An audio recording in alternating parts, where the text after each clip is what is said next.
नमस्कार दोस्तों, MPN academy में आप सभी का हार्दिक अभिनंदन है। प्रस्तुत है weekly current affairs test series episode number 38। पहला प्रश्न है, वर्ष 2001 से 2024 के बीच भारत में वृक्ष आवरण की कुल हानि कितनी थी और इससे कितना CO2 उत्सर्जन हुआ? What was the total loss of tree cover in India between 2001 and 2024 and how much carbon dioxide emission did this cause? The right answer is option number C. 23 lakh hectare कुल वृक्ष आवरण की हानि हुई है और CO2 उत्सर्जन हुआ है 1.3 gigatonne. Global Forest Watch America स्थित शोध संगठन WRI यानी विश्व संसाधन संस्थान द्वारा विकसित एक ओपन सोर्स वन निगरानी मंच ने यह आंकड़ा जारी किया है। 2024 में ही अकेले भारत ने 1.5 लाख हेक्टेयर प्राकृतिक वन खो दिए, जिससे लगभग 68 मिलियन टन कार्बन डाइऑक्साइड उत्सर्जन हुआ। भारत में आग के कारण वृक्ष आवरण की हानि 2001 से 2024 के संबंध में निम्नलिखित में से कौन सा कथन सही है? Which of the following statements regarding loss of tree cover due to fire in India between 2001 and 2024 is correct? The right answer is option number B.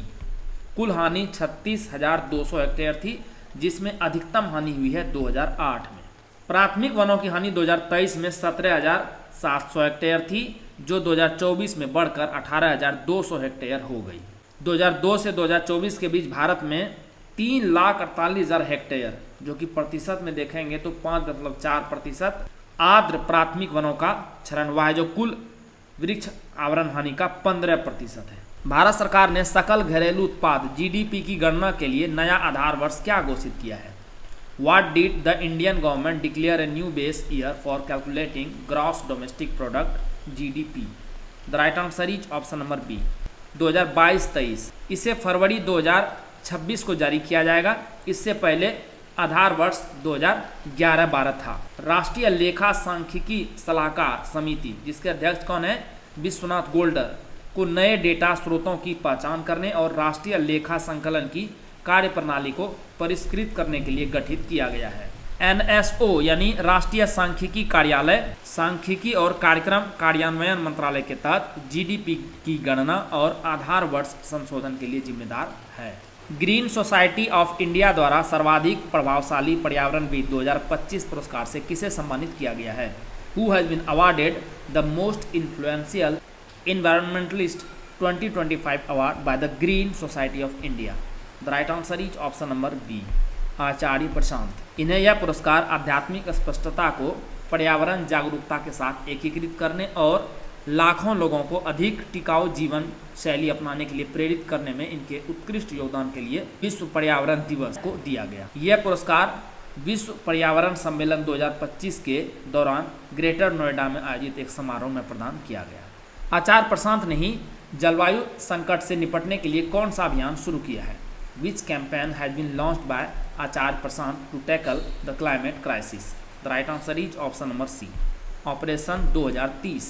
आचार्य प्रशांत ने अपनी पुस्तक डिकोडिंग सक्सेस के विमोचन के साथ साथ जलवायु जागरूकता अभियान ऑपरेशन 2030 का शुभारंभ किया, जो भारत के युवाओं को जलवायु परिवर्तन के लिए जागरूक करने और सतत जीवन शैली को बढ़ावा देने का एक राष्ट्र व्यापी अभियान है, जो IPCC यानी inter governmental panel on climate change और पेरिस समझौते, जो कि 2015 में हुआ था, के 1.5 डिग्री सेल्सियस लक्ष्य के साथ संरेखित है।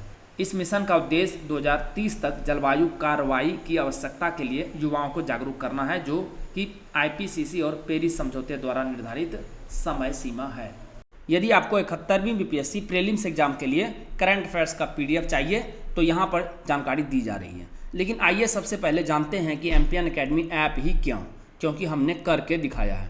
दोस्तों, सबसे पहले हम केवल करंट अफेयर्स के PDF कोर्स लाया करते थे। इसमें ऑन एन एवरेज 30 क्वेश्चंस पर एग्जाम में टैली हुआ है। उसके बाद हमने अगले फेज में diamond static GK test series launch किया और टैली प्रश्नों की संख्या लगभग कितनी हो गई है? 46। उसके बाद पिछले साल हमने डायमंड स्टैटिक GK नोट्स और NCERT टेस्ट सीरीज लॉन्च किया था और टैलिड प्रश्नों की संख्या बढ़ के हो गई 90। तो आप देख सकते हैं 5 years 7 exams, consistency at its best. And that's MPN academy for you. इस बार हमने टैली का टारगेट रखा है 120, क्योंकि इस बार एक नया कोर्स लॉन्च हुआ है चैप्टर वाइज एमसीक्यूज, साथ में बीपीएससी पीवाईक्यूज। साल भर के करंट अफेयर्स को आप सिस्टमेटिक तरीके से केवल 18 घंटे में रिवाइज कर सकते हैं। कैसे? वीकली करंट एमसीक्यूज, इसमें आपको नेशनल और इंटरनेशनल का 50 पीडीएफ मिलेगा। एक पीडीएफ को रिवाइज करने में 6 मिनट का समय लगेगा, तो कुल 5 घंटे में इसे आप रिवाइज कर पाएंगे। Monthly current affair short notes है, नेशनल और इंटरनेशनल वर्जन का 12 पीडीएफ मिलेगा। एक पीडीएफ को रिवाइज करने में 30 मिनट, तो कुल 6 घंटे में इसे रिवाइज कर पाएंगे। और Bihar monthly current affairs MCQs और शॉर्ट नोट्स 14 पीडीएफ कुल मिलेंगे। एक पीडीएफ को रिवाइज करने में 30 मिनट, तो कुल 7 घंटे में इसे कंप्लीट कर देंगे। तो इस प्रकार से 18 घंटे में साल भर का कंटेंट आप एक बार में रिवाइज कर सकते हैं। Diamond static GK test series updated version है, ये अल्ट्रा इंपॉर्टेंट 2500 एमसीक्यूज मिलेंगे एक्सप्लेनेशन के साथ। ऐप बेस्ड 25 सेट है, एक सेट में 100 क्वेश्चंस रहेंगे। ये आपको diamond static GK notes course के साथ प्रोवाइड किया जा रहा है। डायमंड स्टैटिक जीके नोट्स में सब्जेक्ट वाइज पीडीएफ नोट्स मिलेंगे। एनसीईआरटी और स्टैंडर्ड बुक्स का यह निचोड़ है, फैक्ट्स और कंसेप्ट के साथ। इसमें आपको diagram, flow chart, pictures, tables और वन लाइनर्स मिलेंगे। कम समय में फास्ट रिवीजन आप इससे कर सकते हैं। एनसीईआरटी टेस्ट सीरीज, इसमें आपको class wise subject wise MCQs मिलेंगे।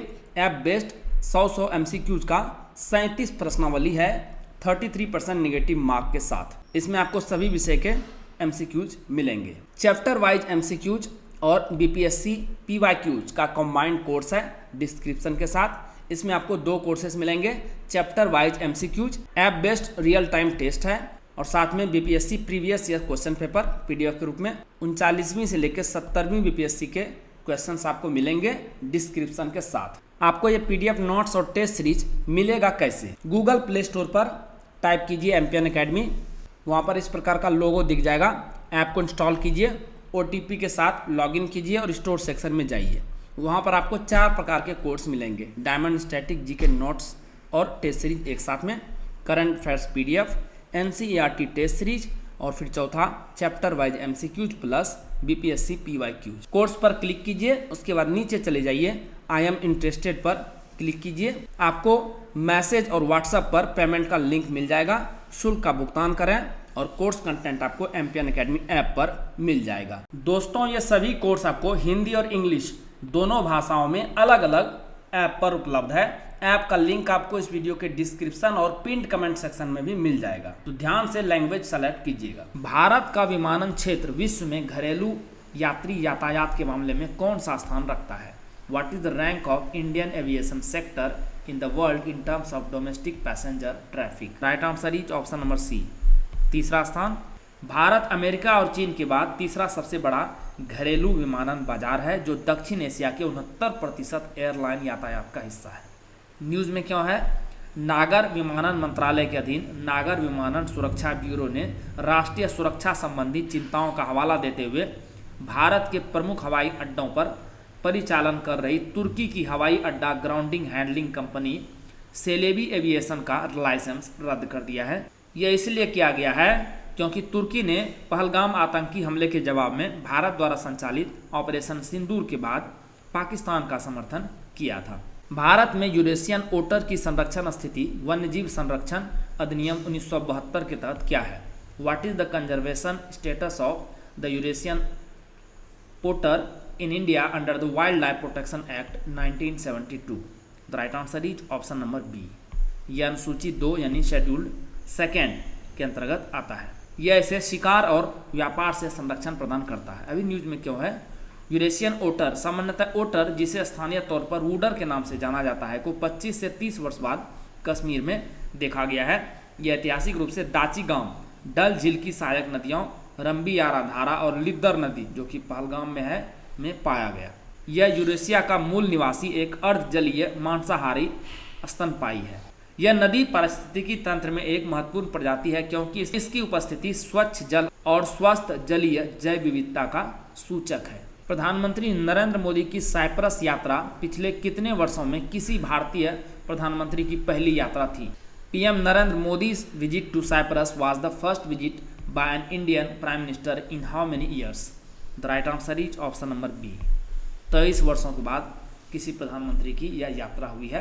पिछली यात्रा कब हुई थी? 2002 में अटल बिहारी वाजपेयी गए थे। इस यात्रा के दौरान साइप्रस के राष्ट्रपति निकोस क्रिस्टोडेलिडेस ने प्रधानमंत्री मोदी को देश के सर्वोच्च नागरिक सम्मान grand cross of the order of Makarios तृतीय से सम्मानित किया। यह कड़ा कूटनीतिक संदेश ऐसे समय आया है जब भारत तुर्की संबंध तनावपूर्ण है। विशेष रूप से कश्मीर पर भारत की तुर्की द्वारा की गई मुखर आलोचना तथा पहलगाम हमले और ऑपरेशन सिंदूर के बाद पाकिस्तान को दिए गए इनके समर्थन के कारण। साइप्रस है कहाँ? तो यह मेडिटेरियन सी में है। यहाँ पर देखिए तुर्की से सटा हुआ, लार्जर मैप में देखिए यहाँ पर है यह। निम्नलिखित में से कौन सा एकमात्र ऐसा राज्य है जहाँ सभी 3 देसी मगरमच्छ प्रजातियों की जंगली आबादी पाई जाती है? Which of the following is the only state to have wild populations of all 3 native crocodile species? The right answer is option number A, Odisha. Odisha Bharat का एकमात्र राज्य है जहाँ घड़ियाल, मगरमच्छ और खारे पानी के मगरमच्छ की जंगली आबादी पाई जाती है। न्यूज में क्यों है? विश्व मगरमच्छ दिवस कब मनाया जाता है? Please right in the comment section. पर भारत अपने मगरमच्छ संरक्षण परियोजना के 50 वर्ष पूरे कर रहा है। कब लॉन्च हुआ था? 1975 में। भारत में वैश्विक जंगली घड़ियाल आबादी का लगभग 80% हिस्सा रहता है, जो मुख्य रूप से राष्ट्रीय चंबल अभयारण्य, कतरनिया घाट और सोन घड़ियाल अभयारण्य में है। शिपकी ला दर्रा किस राज्य में स्थित है? In which state is the Shipki La pass located? The right answer is option number C, Himachal Pradesh में। आप मैप को जूम कीजिए, यहाँ है शिपकी ला। पीडीएफ में जूम करके आप सभी पास को एक बार देख लीजिएगा। हिमाचल प्रदेश के किन्नौर जिले में स्थित 3930 मीटर की ऊंचाई पर स्थित एक मोटर वाहन योग्य पर्वतीय दर्रा है, जो भारत चीन सीमा पर LAC यानी वास्तविक नियंत्रण रेखा को चिन्हित करता है। सतलुज नदी, जिसे तिब्बत में लांगकेन जोंगबो कहा जाता है, शिपकी ला दर्रे से होकर भारत में प्रवेश करती है। अभी न्यूज में क्या है? हिमाचल प्रदेश सरकार ने इस दर्रे को घरेलू पर्यटकों के लिए खोल दिया है ताकि सीमावर्ती अर्थव्यवस्था और सांस्कृतिक पर्यटन को बढ़ावा दिया जा सके। ICAR NIHSAD भोपाल को किस संगठन द्वारा category A rinderpest holding facility RHF के रूप में नामित किया गया है? ICAR NIHSAD Bhopal has been designated as category A rinderpest holding facility RHF by which organisation? The right answer is option number D, विश्व पशु स्वास्थ्य संगठन और खाद्य एवं कृषि संगठन। इससे भारत उन 6 देशों में शामिल हो गया है जो रिंडर पेस्ट वायरस संवाहित सामग्री को सुरक्षित रखने के लिए जिम्मेदार है। यह जो रिंडर पेस्ट है, जिसे मवेशी प्लेग भी कहा जाता है, एक अत्यधिक संक्रामक वायरल रोग था जो मुख्य रूप से मवेशी, भैंस और कुछ जंगली जुगाली करने वाले जानवरों को प्रभावित करता था। रिंडर पेस्ट, जिसे इतिहास में सबसे विनाशकारी पशु रोगों में से एक माना जाता है, का वैश्विक उन्मूलन 2011 में कर दिया गया था। 51वां G7 शिखर सम्मेलन कहाँ आयोजित किया गया? Where was the 51st G7 summit held? The right answer is option number D, Kananaskis. यह शिखर सम्मेलन कनाडा के कनानेस्किस अल्बर्टा में आयोजित किया गया। यूरोपीय आयोग के अध्यक्ष यहाँ हैं उर्सुला वॉन डेर लेयन को पहली बार G7 शिखर सम्मेलन में भाग लेने के लिए आमंत्रित किया गया। G7 समिट पर ईरान इजराइल तनाव का असर दिखा। रूस यूक्रेन युद्ध और ईरान इजराइल संघर्ष जैसे मुद्दों पर अमेरिकी राष्ट्रपति डोनाल्ड ट्रंप और बाकी 6 सदस्य देशों के बीच सहमति नहीं बन पाई। एक दिन पहले ही ट्रंप अचानक समिट को छोड़कर अमेरिका लौट गए। पीएम मोदी ने समिट में गेस्ट नेशन के रूप में हिस्सा लिया। ईरान और इजराइल के बीच बढ़ते सैन्य संघर्ष के कारण ईरान में फंसे भारतीय नागरिकों को निकालने के लिए कौन सा ऑपरेशन शुरू किया गया है? Which operation has been launch to evacuate Indian citizens stranded in Iran due to escalating military conflict between Iran and Israel? The right answer is option number C, operation Sindhu. इस संघर्ष की शुरुआत 13 जून को इजराइल द्वारा ईरान के परमाणु और सैन्य ठिकानों पर हवाई हमलों से हुई, जिसके जवाब में ईरान ने मिसाइल और ड्रोन हमले किए। इसी परिप्रेक्ष्य में ऑपरेशन सिंधु लॉन्च किया गया था भारत सरकार द्वारा। पहले चरण में 110 भारतीय छात्रों को उत्तरी ईरान से आर्मेनिया के रास्ते सुरक्षित निकाला गया।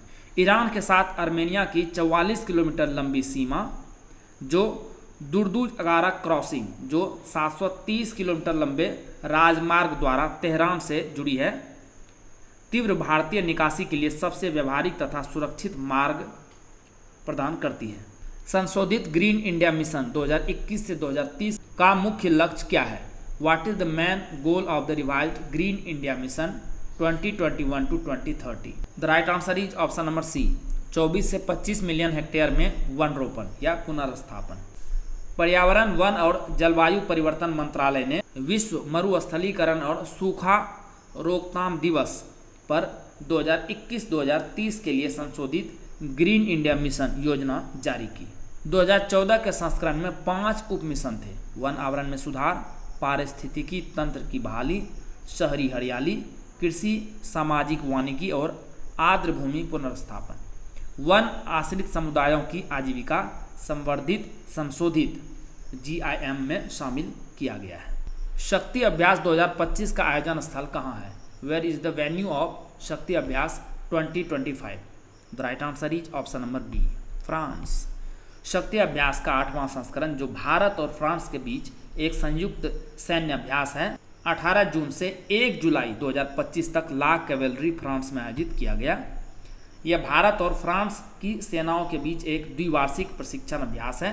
अभ्यास की शुरुआत 2011 में भारत में हुई थी। 2025 में अंतर्राष्ट्रीय योग दिवस का राष्ट्रीय आयोजन किस शहर में किया गया? In which city was the national event of international yoga day being organised in 2025? The right answer is option number D, Visakhapatnam. योग दिवस कार्यक्रम योग संगम बंदरगाह शहर विशाखापट्टनम के RK समुद्र तट से भोगापुरम तक फैले 26 किलोमीटर लंबे गलियारे में आयोजित किया गया, जहां प्रधानमंत्री नरेंद्र मोदी ने हिस्सा लिया। आंध्र प्रदेश ने एक स्थान पर सर्वाधिक लोगों द्वारा सूर्य नमस्कार करने का गिनीज रिकॉर्ड भी अपने नाम किया है। यह दिवस हर साल 21 जून को मनाया जाता है। 2025 अंतर्राष्ट्रीय योग दिवस की थीम क्या थी? What was the theme of 2025 international day of yoga? The right answer is option number D, एक पृथ्वी एक स्वास्थ्य के लिए योग, yoga for one earth one health. इसका अर्थ है योग न केवल व्यक्तिगत स्वास्थ्य के लिए बल्कि पूरी पृथ्वी के स्वास्थ्य के लिए महत्वपूर्ण है। इस थीम की घोषणा प्रधानमंत्री नरेंद्र मोदी ने मन की बात कार्यक्रम में की थी। 2025 में योग बंधन नामक एक अंतर्राष्ट्रीय कार्यक्रम आयोजित किया गया। 2025 IIHF महिला एशिया कप का स्वर्ण पदक किस देश ने जीता? Which country won the gold medal of the 2025 IIHF women's Asia Cup? The right answer is option number C, Philippines. Philippines ने ईरान पर 4-2 से रोमांचक जीत के बाद अपना पहला IIHF महिला एशिया कप स्वर्ण पदक जीता। भारतीय महिला आइस हॉकी टीम ने एक नया इतिहास रचते हुए इसमें पहली बार कांस्य पदक जीता है। यह टूर्नामेंट संयुक्त अरब अमीरात में खेला गया था। ग्लोबल जेंडर गैप इंडेक्स 2025 में भारत की रैंक क्या है? What is India's rank in the global gender gap index 2025? The right answer is option number C, 131वें स्थान पर है भारत। आइसलैंड लगातार 16वें वर्ष नंबर 1 पोजीशन पर बना हुआ है। भारत 148 देशों में 131वें स्थान पर है, जो पिछले वर्ष 129 से 2 स्थान नीचे का रैंक दिखाता है। यह विश्व आर्थिक मंच वर्ल्ड इकोनॉमिक फोरम द्वारा प्रकाशित किया जाता है, जो लैंगिक समानता को मापता है। इंडेक्स 4 आयामों आर्थिक भागीदारी और अवसर, शैक्षिक प्राप्ति, स्वास्थ्य और उत्तरजीविता तथा राजनीतिक सशक्तिकरण पर आधारित है। बांग्लादेश ने 75 पायदान की छलांग लगाकर इसमें 24वां स्थान हासिल किया है, जो कि दक्षिण एशिया में सर्वश्रेष्ठ है। श्रीलंका भी हमसे आगे है, 130वें पोजीशन पर है। केवल पाकिस्तान है पीछे, अंतिम स्थान पर 148वें नंबर पर। भारतीय वायुसेना और संयुक्त राज्य वायुसेना के विशेष बलों के बीच पहला स्वतंत्र सैन्य अभ्यास कौन सा था? Which was the first independent military exercise between the Indian Air Force and the US Air Force Special Forces? The right answer is option number A, Tiger Claw. भारतीय वायुसेना और संयुक्त राज्य अमेरिका की वायु सेना के विशेष बलों के बीच पहला संयुक्त सैन्य अभ्यास टाइगर क्लॉ 2025 गरुड़ रेजिमेंटल प्रशिक्षण केंद्र चांदी नगर उत्तर प्रदेश में सफलतापूर्वक संपन्न हुआ। भारतीय वायुसेना के विशेष बल को गरुड़ के नाम से भी जाना जाता है। ऑपरेशन राइजिंग लायन किस देश ने शुरू किया? Which country launched Operation Rising Lion? The right answer is option number D, Israel. इस ऑपरेशन का लक्ष्य ईरान के परमाणु कार्यक्रम को रोकना था। इसका प्राथमिक लक्ष्य ईरान के परमाणु स्थल जैसे नतांज और अराक थे, जिसे इजराइल ने नष्ट करने का प्रयास किया। मोसाद, इजराइल की प्रमुख खुफिया एजेंसी है, ने ऑपरेशन नार्निया के तहत ईरानी परमाणु वैज्ञानिकों को निशाना बनाया। ईरान ने इसके जवाब में ऑपरेशन ट्रू प्रॉमिस 3 के तहत इजराइल पर मिसाइल और ड्रोन से हमले किए हैं। भारत में पहली बार 3 नैनोमीटर चिप डिजाइन सेंटर कहाँ स्थापित किए गए हैं? Where have the first 3 nanometre 3 nm chip design centres been established in India? The right answer is option number C, Noida और बेंगलुरु। केंद्रीय इलेक्ट्रॉनिक्स और सूचना प्रौद्योगिकी मंत्री अश्विनी वैष्णव ने नोएडा और बेंगलुरु में भारत के पहले 3 नैनोमीटर चिप डिजाइन सेंटर का उद्घाटन किया, जिससे भारत चिप प्रौद्योगिकी में अग्रणी देशों की सूची में शामिल हो गया है। साथ ही केंद्रीय मंत्रिमंडल ने जेवर में डिस्प्ले ड्राइवर चिप विनिर्माण इकाई की स्थापना को मंजूरी दी है, जो उत्तर प्रदेश की पहली सेमीकंडक्टर निर्माण इकाई है और भारतीय सेमीकंडक्टर मिशन के तहत 6ठी इकाई है, जिसमें वर्ष 2027 तक उत्पादन शुरू होने की उम्मीद है। माउंट डेनाली उत्तरी अमेरिका में कहाँ स्थित है? Where is Mount Denali located in North America? The right answer is option number D, Alaska Range. Kerala सरकार के 38 वर्षीय कर्मचारी और अनुभवी पर्वतारोही शेख हसन खान को उत्तरी माउंट डेनाली पर 17,000 फीट की ऊंचाई पर आए भयंकर बर्फानी तूफान से बचाया गया। वह और उनकी टीम ऑपरेशन सिंदूर के तहत सशस्त्र बलों को सम्मानित करने वाला बैनर प्रदर्शित करने के मिशन के दौरान फंस गई थी। माउंट डेनाली उत्तरी अमेरिका की सबसे ऊंची चोटी है। ऊंचाई कितनी है? 6,190 मीटर और यह अलास्का रेंज में डेनाली राष्ट्रीय उद्यान और संरक्षित क्षेत्र में स्थित है। यह 7 समिट्स प्रत्येक महाद्वीप की सबसे ऊंची चोटी में तीसरा सबसे ऊंचा शिखर है। मैग्ना कार्टा पर हस्ताक्षर कब और कहाँ किए गए थे? When and where was the Magna Carta signed? The right answer is option number B, 15 जून 1215 ईस्वी में रन्नी मीड में। मैग्ना कार्टा यानी महान अधिकार पत्र, जिस पर 15 जून 1215 को लंदन के निकट रन्नी मीड मैदान में इंग्लैंड के राजा जॉन ने हस्ताक्षर किए थे, ने यह सिद्धांत स्थापित किया कि राजा कानून से ऊपर नहीं है और इनकी मनमानी शक्तियों को सीमित किया गया। न्यूज़ में क्यों है अभी? हार्वर्ड विश्वविद्यालय में इसकी पुनः खोज ने मानवाधिकारों और कानून के शासन पर इसके स्थायी प्रभाव को लेकर पूरे विश्व में नई चर्चाओं का विषय छेड़ दिया है। मैग्ना कार्टा आज भी संवैधानिक शासन की एक मूल आधारशिला बनी हुई है। इसके हस्ताक्षर के 810 वर्ष बाद भी इसका महत्व बना हुआ है। यह तब शुरू हुआ जब बैरन यानी सामंतों ने राजा जॉन के मनमाने शासन के विरुद्ध विद्रोह कर दिया और इसके अत्यधिक करों व सैन्य असफलताओं जैसे 1204 में नॉर्मेडी की हार और 1214 में बोविन्स का युद्ध के उत्तर में औपचारिक अधिकारों की मांग की थी और उसी समय यह मैग्ना कार्टा साइन किया गया था। एनर्जी ट्रांजिशन इंडेक्स ETI 2025 में भारत की रैंक क्या है? What is India's rank in the energy transition index ETI 2025? The right answer is option number C, 71वां रैंक है भारत का, जो 2024 में 63वें से 8 अंक की गिरावट दिखा रहा है। स्कोर कितना था भारत का? 60.4। यह सिस्टम परफॉर्मेंस स्कोर था, जबकि ट्रांजिशन रेडीनेस स्कोर कितना था? 42.7। तो कुल स्कोर कितना रहा? 53.3। नंबर 1 रैंक स्वीडन को मिला है। कैप्टन जेम्स कुक का खोया हुआ जहाज HMS एंडेवर 250 साल बाद हाल ही में कहाँ खोजा गया? Where was Captain James Cook's lost ship HMS Endeavour discovered recently after 250 years? The right answer is option number D, Newport Harbour, Rhode Island. Rhode Island संयुक्त राज्य अमेरिका का एक राज्य है। यह उत्तर पूर्वी संयुक्त राज्य अमेरिका के न्यू इंग्लैंड क्षेत्र में स्थित है। यह क्षेत्रफल के हिसाब से देखेंगे तो अमेरिका का सबसे छोटा राज्य भी है। यह जहाज कुक के 1768 से 1771 अभियान के दौरान पूर्वी ऑस्ट्रेलिया पहुंचने वाला पहला यूरोपीय जहाज था। 1778 में अमेरिकी स्वतंत्रता संग्राम के दौरान ब्रिटिश बलों ने लॉर्ड सैंडविच, ये नया नाम, पूर्व में क्या था, HMS एंडेवर, को न्यूपोर्ट हार्बर में फ्रांसीसी और अमेरिकी हमलों को रोकने के लिए जानबूझकर डुबो दिया था।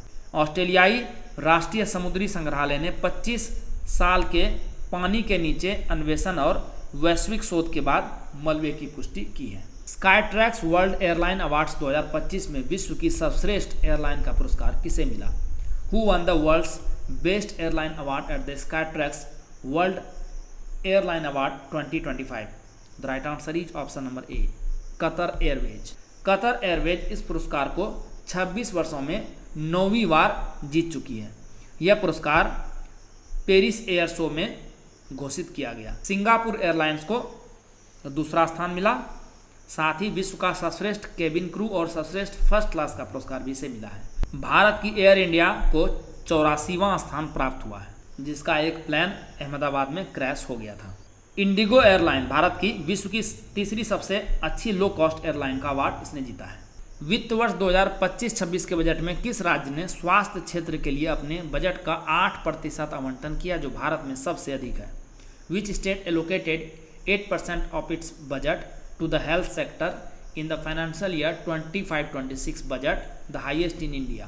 The right answer is option number D, Meghalaya. यह जानकारी मेघालय स्वास्थ्य शिखर सम्मेलन 2025 के दौरान मुख्यमंत्री कोनराड संगमा द्वारा साझा की गई। इस दौरान मेघालय राज्य एंटीबायोटिक नीति 2025-26 की शुरुआत की गई, जो एंटीबायोटिक दुरुपयोग और प्रतिरोध को नियंत्रण करने के लिए बनाई गई है। सिपरी की 2025 की रिपोर्ट के अनुसार जनवरी 2025 तक भारत के पास कितने परमाणु हथियार थे? According to SIPRI's 2025 report, how many nuclear weapons did India have as of January 2025? The right answer is option number B, 180। यहाँ पर देखिए किस देश के पास कितने परमाणु हथियार है, उसकी लिस्ट दी गई है। टोटल इन्वेंट्री के मामले में अमेरिका नंबर 1 पर है, लेकिन वर्तमान में जो एक्टिव है उसमें आप रसिया नंबर 1 को देखेंगे 4309 के साथ। तीसरे स्थान पर चाइना का रैंक है 600 के साथ, फिर आता है फ्रांस, फिर यूके, उसके बाद भारत का स्थान है। पाकिस्तान भी बहुत ज़्यादा पीछे नहीं है, केवल 10 ही कम है, 170। 9 देशों संयुक्त राज्य अमेरिका, रूस, यूके, फ्रांस, चीन, भारत, पाकिस्तान, उत्तर कोरिया और इजराइल के पास परमाणु हथियार हैं। इजराइल के पास है 90 और नॉर्थ कोरिया के पास कितने हैं? 50। इस अवधि तक वैश्विक परमाणु हथियारों की कुल संख्या कितना है? 12,241, जिसमें एक्टिव है अभी 9,614। दोस्तों, जैसा कि बताया गया है, इस वीडियो लेक्चर का PDF आपको हिंदी और इंग्लिश दोनों भाषाओं में अलग अलग फुल डिस्क्रिप्शन के साथ एम्पियन एकेडमी ऐप पर प्राप्त होगा।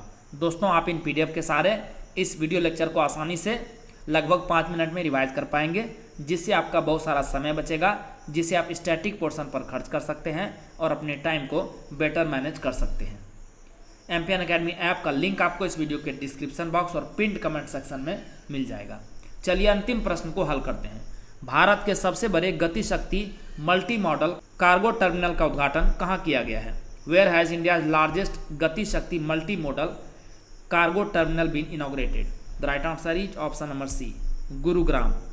रेल मंत्री अश्विनी वैष्णव ने भारत के सबसे बड़े गति Shakti multi modal cargo terminal का उद्घाटन हरियाणा के गुरुग्राम में किया। यह टर्मिनल 45 एकड़ में फैला हुआ है और इसकी वार्षिक लोडिंग क्षमता कितनी है? 4.5 लाख वाहनों की है, जो भारत में सबसे अधिक है। यह टर्मिनल 10 किलोमीटर लंबे समर्पित रेल लिंक के माध्यम से पटरी रेलवे स्टेशन से जुड़ा है, जो हरियाणा ऑर्बिटल रेल गलियारे का हिस्सा है। दोस्तों, इसी के साथ साप्ताहिक करंट अफेयर्स टेस्ट सीरीज के इस संस्करण को समाप्त करने की आपसे इजाज़त चाहूँगा। जल्द ही मिलते हैं अगले वीडियो में। All the best for your exam preparation.